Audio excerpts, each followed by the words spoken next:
Assalamualaikum warahmatullahi wabarakatuh.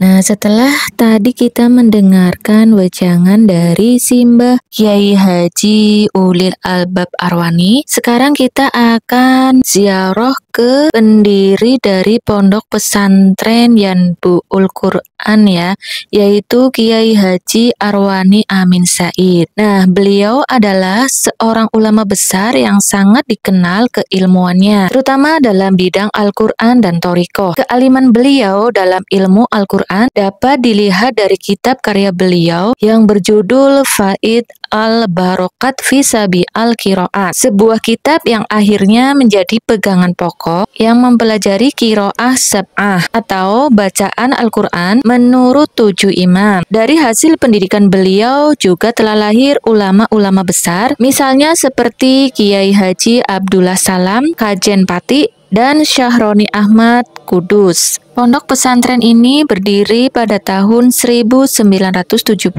di Dukuh Kelurahan Desa Kejaksan Kudus. Bangunan awal pesantren yang berorientasi pada menghafal Al-Quran ini terdiri dari 6 kamar dan dihuni oleh 45 santri. Kemudian pada tahun 1978 didirikan pesantren putri dengan jumlah santri 33 orang. Pada tanggal 1 Oktober 1994, Mbah Arwani wafat dan dimakamkan di Komplek Pesantren Tahfidz Yanbu'ul Quran.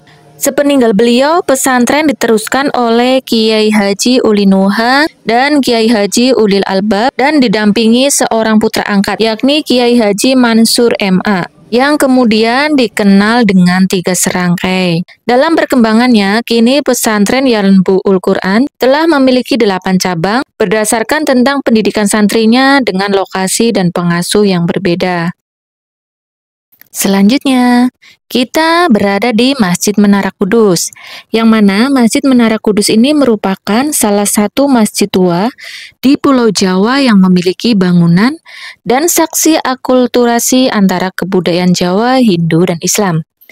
Masjid ini sendiri berlokasi di Jalan Menara, Desa Kauman, Kecamatan Kota, Kabupaten Kudus, Jawa Tengah, atau sekitar 1,5 kilometer dari pusat kota Kudus. Masjid ini dibangun Ja'far Shodiq atau lebih dikenal dengan Sunan Kudus pada tahun 956 Hijriah atau 1549 Masehi.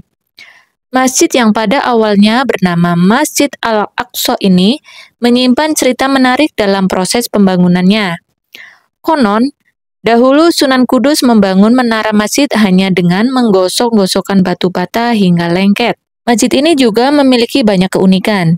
Di antaranya adalah memiliki menara terbuat dari merah batu bata dengan ketinggian sekitar 17 meter. Bentuk menara seperti candi dan terdapat sebuah batu yang berasal dari Baitul Maqdis atau Al-Quds di Yerusalem, Palestina, sebagai prasasti sejarah pembangunan masjid tersebut.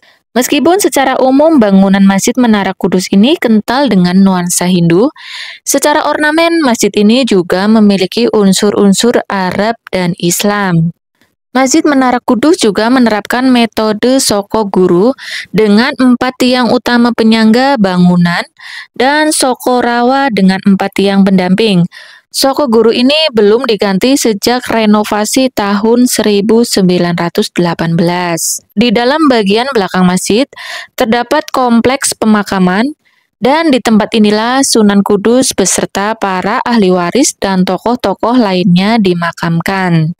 Setelah ini kita masih akan terus melanjutkan perjalanan wisata religi kita ya teman-teman.